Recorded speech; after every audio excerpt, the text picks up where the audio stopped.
All right, welcome in. Cube Show podcast, a college football podcast that comes to you each and every Sunday. Why? Because we want to give you Sunday college football content.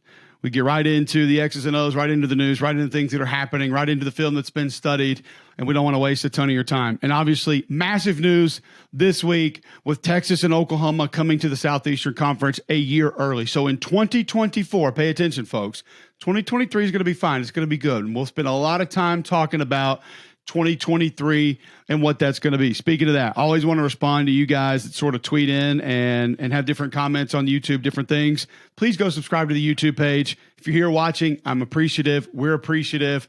And obviously need you to stick around, make sure you don't miss an episode, and help us build a little bit of a unique population here that's going to be able to tune in each and every week. Greg Skipworth tweeted into the show, at Cube Show via Twitter as well, at Cube Show on Instagram. Follow us there. We appreciate that. One big thing for each SEC team to answer going into spring ball. This will be a separate episode of the show once we get a little bit closer. I think Missouri's going to start first. Their spring game is in March. They have to start sometime soon. I think Auburn's a couple weeks away. Once we really get into it, that will be an episode. Just let's look at one or two things from each team that we want to learn about each and every team. But this week, Texas, Oklahoma, there's so many different ways to go, so many different things to talk about. We've got to talk about it. Over the course of the show today, I got a couple guys that I looked at from a few schools. We're going to talk about those guys, a little bit of film study on some Tennessee, Ole Miss kids. There's some A&M news that I want to get to with an individual player, so stick around for that. And then obviously at the end of the show, kind of spinning off of this Oklahoma, Texas news, I have a bit of a discussion that I want to have about college football rivalries and how the SEC could really become the dominant conference, as they are in most everything else, but especially in rivalries and on rivalry weekend. I'm going to give you my top 5 college football rivalries towards the end of the show. Let's dive into a couple things that have happened first. You know, each and every week, we are brought to you by our friends at Wickles Pickles. You guys always know that I got the pickle jar as big as my head. Wickles also, the spicy red sandwich spread, amazing. And if you just want to switch it up a little bit, you get similar flavor, like that sweet goodness, because you know Wickles Pickles are wickedly delicious. So is the Wickles okra. Wickedly delicious there as well. I'm telling you. I didn't get into okra until later in life. These are phenomenal, just like the pickles are. So go check out Wickles. Wickles Pickles, wickedly delicious. They are the sponsor of the show each and every week. We're very appreciative of what they do and how much they support us and how much they help us with. All right. Kevin Steele was named the Alabama defensive coordinator literally minutes after we put the episode out last week. We told you that was a name to watch for. Let's just kind of spend a second or two on just what that means. Keep in mind, first and foremost, for the folks that say he's a little bit too old or this isn't going to be a good fit or he's not really going to know how to manage this, he knows this defense. He knows Nick Saban. Nick Saban knows him. And that's not just back to the couple stints in Alabama. Keep in mind, Nick Saban and Kevin Steele were GAs together at Kent State for Don James, the head coach that Nick Saban talks about all the time. Then you go back to the Panthers when that franchise was first established. Dom Capers, the head coach. Well, Kevin Steele was on that staff, and Joe Pendry was the offensive coordinator. If you don't know what Joe Pendry is to Nick Saban, I would explain him as a bit of a sounding board. You guys often hear me talk about every staff needs an FU coach, essentially a guy that comes in and says, hey, coach, FU, stop that. FU, don't do that again. Certain coaches that have said things in the media that have refused to recruit a different way, won't play a different player, they've needed that guy to come in and say, FU, do this, don't do that. Joe Pendry acts as a little bit of that for Nick Saban. Not completely, not into the totality, but a sounding board, a bit of an FU coach, just somebody who guides him a little bit and gives him advice on a lot of different things. So that relationship and how they're tied together, that goes way, way back. And just gives you a little bit of an idea of maybe some things that you haven't thought about why this could be a little bit of a better hire for Nick Saban. And I'm not going to judge this by the Miami group last year. I don't think the personnel was enough for Kevin Steele to really have a great defense. Did it look a little bit off at times? Sure. But also keep in mind, a lot of the terminology, a lot of the alignment, a lot of the assignments are not going to be new to a lot of these players on this Alabama defense. They've been running this, so the familiarity will be better than when he took over at Miami. Just a couple of things to think about with that. I don't want to spend a ton of time on it because I feel like the last 2 episodes have been really heavy Alabama coordinator stuff. I had a chance to go down to Auburn, Alabama yesterday. My wife and I went to the basketball game.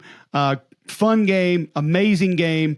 I will say this, seeing Alabama in person, did not understand that the length was to the extent that it was. The athleticism of Brandon Miller has to wow you when you see him in person, even though he had an off shooting night. Didn't really change my perspective of what he is and what he's capable of. Proud of the way that the Auburn team fought. Fun atmosphere. The jungle was rocking. We got to catch up with some cool people, see some fun people, as well as Auburn head coach Hugh Freeze. A little bit of an update there. I was really impressed with just talking about the roster. I'll just say that.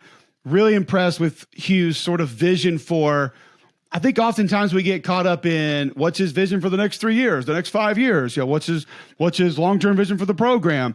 It was cool to hear Hugh sort of lay out, all right, this is what we want to do in the spring. These are the first few things we need to find out in the spring. These are the few things we need to come out of spring with. And this is probably what we're going to have to look at going into fall. And then added on a couple of things year 2 and on down the road. But just talking to him in person about a couple of those things, I was really impressed and hadn't really had that chance to spend that kind of time with them about the program. But it was really cool. Made me feel really confident about the future of Auburn football being able to do that yesterday. A couple other guys that I want to get to before we actually get into this Oklahoma and Texas news.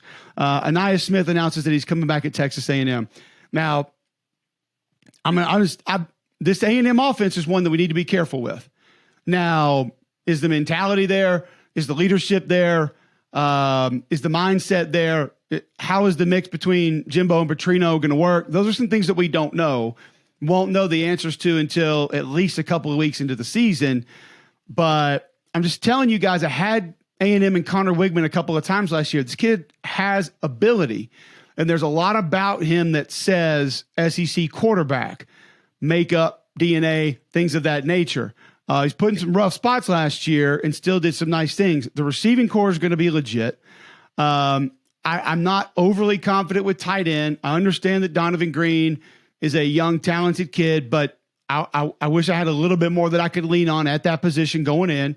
Running back, not necessarily what it's been the last couple of years with what's been returning, but now you got a utility player in Smith that you can move around, do different things with. So I think in Bobby Petrino's offense, if it does sort of take that next step, which it's needed to with motions and movement, he can be that guy that's really dangerous in that role. So just really big news for A&M and what's going to be back on that side of the ball. The offensive line should be great. I mean, a lot of these guys have played a ton of football. Fatherly's now 2 years in. He's played a bunch of football. Layden Robinson has played a ton of football. Bryce Foster was a center for the majority of last year. Like these guys have played a lot of football together and should have an understanding of what it's supposed to be like. They stay healthy. All I'm saying, I'm not picking A&M to win the West right now, but just keep your eyes on this offense because it's got a chance to be dangerous. Went and studied a couple of guys this week. Probably throughout the course of this offseason, I'm going to study different guys that are in the portal that you as an SEC fan probably hadn't paid a ton of attention to and just try to let you know what your team is getting. Took a look at Ole Miss defensive tackle out of NC State, Josh Harris, 6'4", 325. And while we're talking about Ole Miss, I'll tell you guys about Blue Delta Jeans because right there in Oxford is where they're located as far as the headquarters. You can go in there, get fitted yourself. These are a game changer. Blue Delta Jeans, the only pair of denim you're ever going to need. Flexible, comfortable, and long-lasting. Custom fit. So for guys like me, husky, big, chubby, even if the weight fluctuates a little bit, you're going to have a little extra give. You're going to have a little extra room. And you want those jeans to be tapered, to look nice, to look dressy, where you can put them on with a shirt and a sport coat and look like you're going to church, look like you can go into a business meeting, and you're going to be fine. You throw them on with a T-shirt, be casual, walk out, you're going to be good to go. You cannot beat Blue Delta Jeans. BlueDeltaJeans.com. Nick and the guys will take great care of you. We appreciate them also being a sponsor of this show. All right, Josh Harris, 6'4", 325. Pete Golding got him a real deal SEC nose guard. This kid can strike and shed. He has pretty good athleticism for 325. He gives you a wiggle in the pass rush when he's on his own, but he is a block eater. This kid eats double teams. This kid eats up space. This kid penetrates and disrupts. He can be a problem in any SEC defense. And when utilized the way that Pete's going to want to utilize him, I think he will be a massive get for Ole Miss if they can get his motor going a higher percentage of the time. I'm not going to say all the time because most kids are at 325. Your motor's not going to run every play. That's just part of being chubby. I've been there. I know what it's like. But if they can get it going just a little bit more, the kid's got ability, man. Like he eats, double teams don't come off of him. He's pushing double teams, ride them over into the running back, just trying to make a cutback run. Like I was really impressed when I put this young man's film on, and I think he can be a big help to a group that obviously needs it. Also went and looked at Louisville linebacker Monty Montgomery. Not your prototypical Pete Golding inside linebacker, but his versatility is going to be big as far as a blitzer, as far as helping out in coverage, and then sideline to sideline. Like the only thing that we don't know is how he'll adapt to this defense, because I'm not going to pretend like it's not a confusing, it's not a complicated defense. It is. It's a lot. I've told you guys before, I've had football conversations with Pete, and there have been times when I've had to say, slow down, I don't know where you are. Like you lost me 4 sentences ago, and I'm not really sure what we're talking about right this second. Like Pete, just his football brain is that extravagant. It's crazy, but it's also a pure joy to sit down and talk about it with him. So I think Montgomery helps. He most likely going to be a plug-and-play guy because of the versatility, the athleticism, the speed. He doesn't play big. So what you got from Austin Keys last year, you're not going to get that from Montgomery. Probably not going to be the same position either exactly. But in this scheme, with a guy like Josh Harris in front of him eating up blocks, he'll have a chance to make a lot of plays. That's what I'll say. So like that combo actually could be a really good fit with how Pete Golding is going to bring that defense into Oxford, Mississippi. Appreciate Blue Delta Jeans being a sponsor of the show. If you're in Oxford, go check them out. All right, Tennessee, Andre Carrick, the tackle out of Texas, went back and studied his game a little bit. And, you know, it's kind of interesting a little bit. I think he's a good football player. I think he does a lot of different things well. Is he A+ in a lot of things? No, he's not. But the cool thing about him coming to Tennessee is, like, I think his arms are a little bit too short to play tackle. I think he has tackle ability as far as how fluid he is, how he moves, changes direction. So I think he can take a tackle pass set and do some of the things the tackle's asked to do, but he has short arms and he's just physically not capable of being a great tackle because of some physical limitations. That's not his fault. Does he have the power to be a great guard? I don't think he has the mean streak of a Javonte Spraggins, but I think he's got enough oomph in that system that he can be fine. You know, the Tennessee offensive line, you have to admit, they are aided a little bit by the tempo, by the lighter boxes, by the reads in the RPO game, where that's quarterback run read, RPO read. Like, defenders think a lot more when they play that defense. That helps you as an offensive lineman, especially in your pass blocking. If you get a guy that's wondering, are they throwing a slant over my head, or a linebacker that's not coming full speed downhill trying to bend your face mask, and he's kind of playing on his heels a little bit, waiting for a pass or a quarterback run to maybe go over the top. And a lot of the stunts you see now, the defensive end crashes and that linebacker has to play over to all of a sudden now come get contained. So that's just a real portion of how that happens and what takes place there. So because of the versatility that I think you've seen with that Tennessee offensive line and how they maneuver it and how they work it, it's not necessarily a physically you have to look exactly like this to play for Glenn Ellerbe at center guard tackle. He'll take a guy that he just thinks is the best football player at a certain spot, and he'll deal with the other stuff. And you saw him; they bumped Cade Mays out to tackle. You saw a couple of different guys this year have to move around different spots. He's going to be fine doing that. So I think not only can he be a good depth guy, but because you don't have to be a perfect fit physically in that scheme for that offensive line coach, I think Andrew Carr could be a really good get for Tennessee because he is a good football player. So he might not be, plug and play Darnell Wright All-American, but I do think he can be a good get and maybe an upgrade at some spots if he has to play right away, or if he's a depth guy. He's played that extra tight end spot, which we've seen Tennessee do some also with some bigger bodies. So he's already done that at Texas. He'll be capable of helping Tennessee out with that if he needs to. All right, so kind of look at a couple of guys, a couple of things that have happened. But the news, as we talked about, is Texas and Oklahoma coming a year early. So 2023 will be fun, but 2024, folks, we're going to have the expanded playoff. Texas and Oklahoma are going to be in the SEC. USC, UCLA are going to be in the Big Ten. And the SEC on CBS is going to be with ABC and ESPN. Is that a little bit of a selfish happy? Yeah, it is. But the inventory with ABC and ESPN from an SEC standpoint will be incredible. And that's kind of part of what I want to talk about, because I do think that there are portions of the scheduling that we sort of lock into, that we sort of focus on, but there's some other parts of the scheduling that I also think we need to pay attention to. Is it going to be 8 conference games, 1 permanent opponent, 9 conference games, 3 permanent opponents? That's where we lock in, and we'll talk about that in a minute. But a 16-team schedule just in and of itself can be complicated. There are going to be teams that don't play one another for a few years. I know we've seen that now, but you now have more teams in your league. So maybe down the road, don't be surprised if you see Arkansas and Vanderbilt playing a bowl game because they hadn't played in a while, and the conferences are now jammed together a little bit more. It's conference alignments and different things like that are going to change with bowl games. Claiming championships is something that you might get a team try to do because they have the same record and those 2 teams didn't play in a season. Therefore, they didn't qualify for the championship game. I'm just saying there will be things that come with this that some fans aren't going to like. It's going to be a little bit uncomfortable just because it's going to be different. Now, the other part is, and I've gotten a lot of feedback on this, either on McElroy and Cubelic in the morning, weekday mornings on Jock 7 to 10 a.m. in Birmingham, jocksfm.com, and on Twitter as well, talking about Texas, the 2-ton gorilla. And, you know, they have more funds than anybody else, and they're built different, and they're driven by different people. The SEC's been dealing with that for a long time. And the SEC has had the 2-ton gorilla in college football for the last decade, and now has what appears to be the new 2-ton gorilla in college football, which could be going for the next decade in Alabama and Georgia. I just find it hard to believe that a team, because they have more money and they think they might have more tradition or history, which in this league they don't necessarily have. As a matter of fact, they don't have.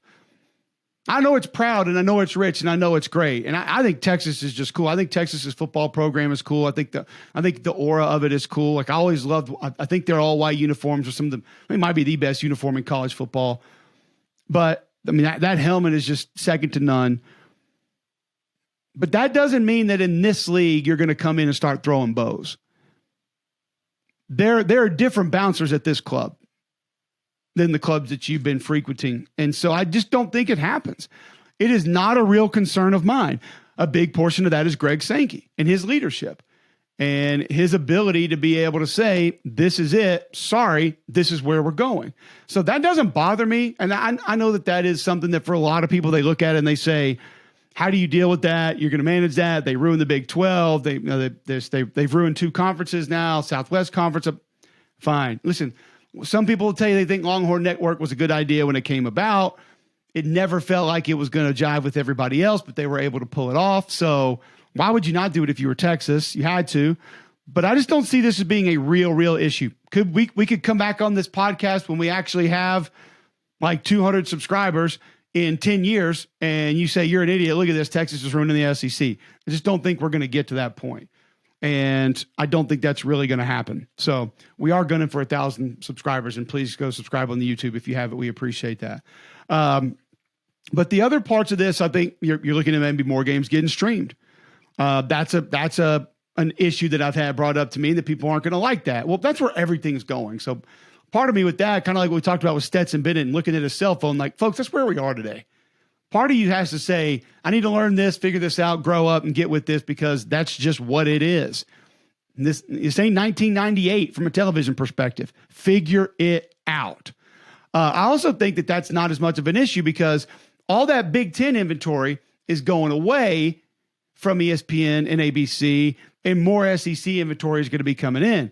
Now you have more better slots for more bigger SEC games, which is why I believe you're going to get the 9-game conference schedule, which would give you 3 permanent opponents. That is going to be fun to just discuss and debate and kick around and talk about for a while. Greg Sankey on McElroy and Cubelic in the morning this week said their sole focus has been on a division-less league. So I think it's essentially saying that's where they're going. the argument about having divisions, I think, is mute. It's gone. That's not even a real thing. We're not going to have that. But I do think the other portion of this is looking at those opponents, looking who they're going to have, and the 9 games. The 9 games ups your inventory. Well, what does that do? I've said for a long time, that's kind of the ace up the sleeve of Greg Sankey when it comes to TV rights. That's the last card he can pull and say, well, what if we go to 9? Then our inventory goes to here. Think about all the better games that you're going to get across the course of one season when 16 teams play one more game against those other 15 teams. Your inventory goes from here to here in a hurry. That's a lot of really good games compared to what you were going to have. And if you go look at the non-conference teams that are playing against the SEC and the ACC this year, you can see why that inventory goes whoop really, really quick.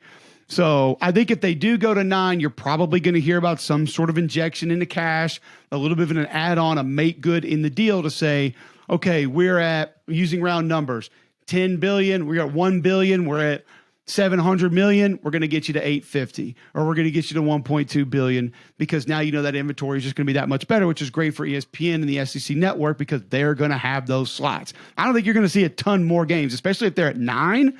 I don't think you're going to see a ton more games being streamed. So that one we can kind of push out as well. So who are those opponents going to be? We're going to debate this, talk about this, kick this around over and over and over and over. You look at some of the teams that are out there now and who people say they're going to play. Like apparently Texas, A&M, Oklahoma, and Arkansas. Like it makes a ton of sense. Some of the teams are easy to figure out. Auburn apparently, Alabama, Georgia, and South Carolina.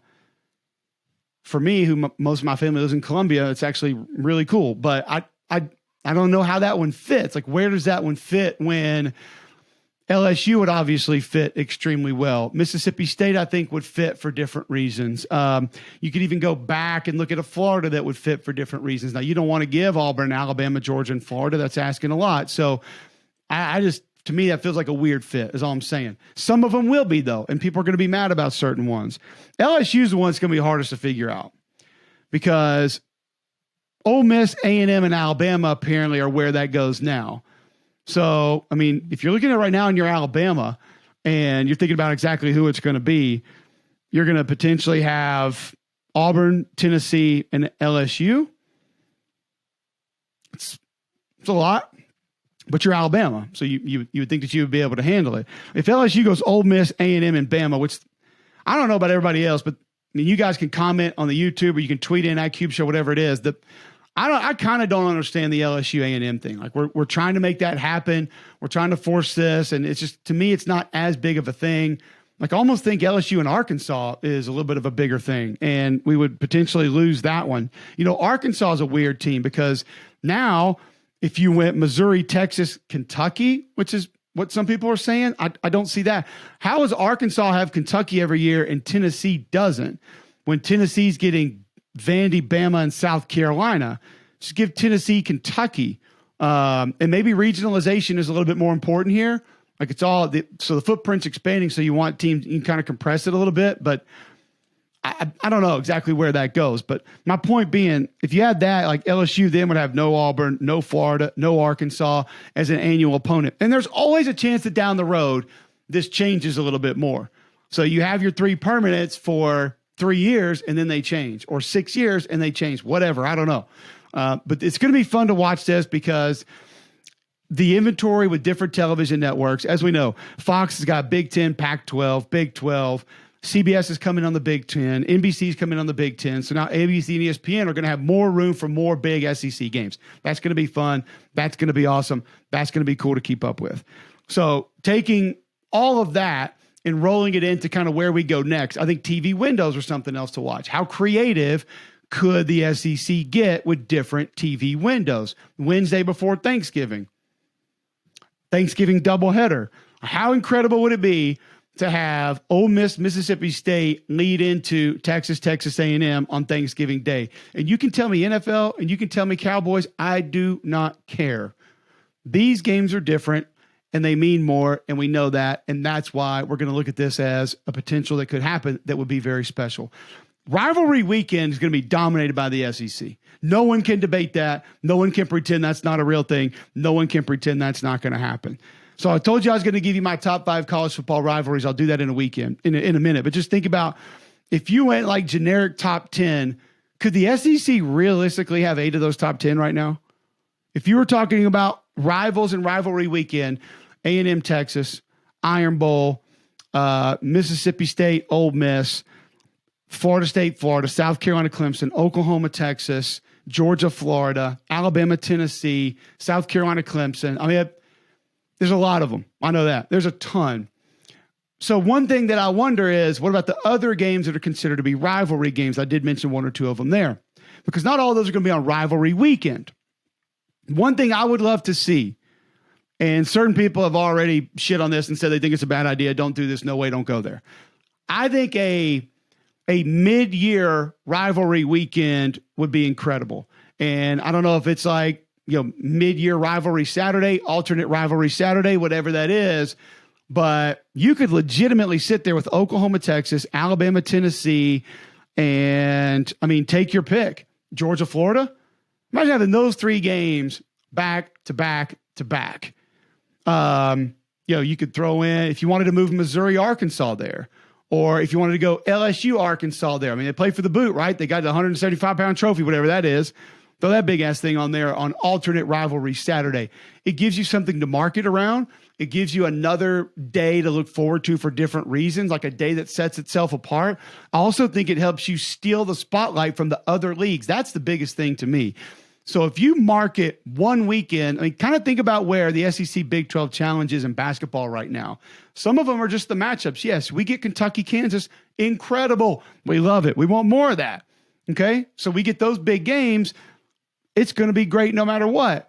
But imagine if you had that in football where the entire weekend's central focus becomes those games.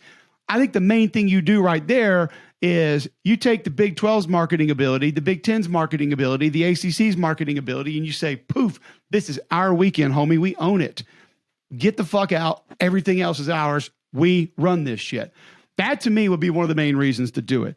Now, certain people don't like it. Why would you jam all those games into one big weekend? They're going to have to overlap if you did 4 of them. That's fine. And there's a lot of other ones you can move there. If it wasn't Georgia, Florida, Auburn, Georgia could be there. I mentioned that LSU, Alabama game. That's going to be an annual opponent. Have that be there. Go take some of these annual opponents we're talking about. Let a bunch of them. Hell, let A&M and South Carolina play on that weekend for the stupid governor's trophy, whatever they call that thing. I don't know what it's called. Let them play for that one if we're going to pretend like that's a real rivalry. So I just think there are other games that have a ton of meaning in this league now that are not going to be on the last weekend of the year that are considered rivalry games that you could now use as a magnificent marketing mogul and just push them and go and have everything surrounding around you. Just an idea that I had, throwing it out. Not that anybody's asked me or anybody cares. All right. Rivalry weekend, though, will be dominated by the SEC. My top 5 college football rivalries. And this is me. We all have them for different reasons. You're going to hate this. Some of you might like this. Most of you won't. Don't care because it's mine. My list. That's why it has my in front of it. Cole Cubelic's top 5 college football rivalries. Number 5, the Egg Bowl. There's something that will say a lot about these other rivalries that I can't say about this one. And it's going to be what's on the line every year that they play. I get it. Ole Miss, Mississippi State is not playing for a spot in the playoff every year. It does not determine who's going to be in the SEC championship game every year. I know that. I got it. I get it. They're in the same division. They're in the same state. The physicality, the hatred, the direction of this game, what it means to those folks, when it falls on the calendar, every single year lives up to the hype. Okay, maybe not every single year. There's been 1 or 2 like the last 8, 9, 10 years that haven't been the most competitive games. More times than not, this game brings it. Heated, intensity, in your face, almost like fuck you football. I love it. I love the Egg Bowl. It's one of my favorite rivalries to watch every single year, probably because I'm not working that day and actually have a chance to sit down and watch it. But that's in my top 5. Number 4, Oklahoma, Texas. You cannot not include Oklahoma, Texas with everything that surrounds this game. All of it. Texas State Fair goes for what? A whole month? I don't know. I don't know the duration of it. Fried Oreos, fried bananas, fried Twinkies, the giant cowboy clown, whatever that is when you walk in there, like Cotton Bowl, Oklahoma, Texas, split right down the middle. You've got the crimson and you've got the burnt orange. It's just, all of it is incredible. It is just beautiful. in its entirety. And it's usually a game that there is a lot on the line. I know some years recently hasn't been as much, but it's usually a big game with big players, and some conference and national championship implications have been involved in this game very recently. I think that one's got to be there. Number 3 for me is Ohio State and Michigan. There's not a ton that I need to say about this. We know what it is. We know what it means. It falls on the calendar the last day of the season, and there's usually somebody playing for a Big Ten championship or a national championship. I mean, hell, we've seen 1 versus 2 in this game very recently. It is everything that everybody tries to tell you that it is. I've never attended one. God help me, one day I hope I'm able to do it, because I can only imagine the scene at either the Big House or in the Horseshoe at how magnificent this football game would be to attend in person. You've got legit NFL stars, future stars that play in this game every year. You've got huge names coaching this game every year. The implications, the history, the tradition, there's literally nothing you can say about this game that does not equate to everything that is beautiful in college football. I love Ohio State and Michigan. Number 2 is the Iron Bowl. Everything I said about Ohio State and Michigan, take that and add 2 teams in the same state a couple hours from each other that do not have as much professional football or any real professional football to be a pay attention to, or high-level professional sports. I grew up around it. I grew up a couple of miles from Legion Field. Neither one of my parents were an Auburn, Alabama fan growing up. I got to see this from a lot of different directions. I played this game in 3 venues: Bryant-Denny Stadium, Jordan-Hare Stadium, and Legion Field. Obviously covered it doing radio in Birmingham and Huntsville, Alabama for a very long time. It's everything to me. Everything. And I still tell people to this day, the most special game that I ever played in was the last one at Legion Field, because I know what that venue meant. I knew the history of that game there and what it was and what it is, and we lost that game. So to say that a loss is probably has the more meaning of any other game I ever played in is a pretty crazy thing to say. And then go back the last decade plus and look at the implications of BCS championships, SEC West championships, college football playoffs, national championships. This game has had everything. The craziest ending in the history of college football has taken place in this game. A lot have been competitive, more so than not. Yes, 1 or 2 have gotten away. I get it. But usually this game is as heated, competitive, and fun to watch as any other in college football on an annual basis. Some have had dips and rises, but the Iron Bowl is number 2, which makes number 1 Army-Navy. My opinion on this will not change. I understand the lack of implications for a national title, a conference title. You could even say Heisman trophies, whatever. Doesn't matter. It is being played on a stage that is unlike anything I've ever seen in sports. And I've attended it. I've been there. Everything that is around this game goes into this game, and this game is a part of, and that is a part of this game. There is nothing like it in sports. Not the Super Bowl. And that doesn't mean there's the same number of people watching it. But when you see those folks march in and you see what's happening in the stands and you hear people talk about it that have been involved with it in a lot of different ways, and that's serving after, having played in it, having coached in it, you just realize this thing is its own monster. And the meaning goes so deep, so far, for so many people, for so many reasons.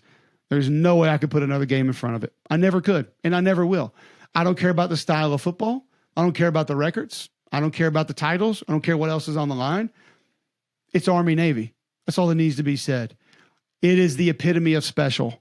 And that's not just in college football. The Iron Bowl is special in every way that college football should be. Ohio State, Michigan, special in every way that college football.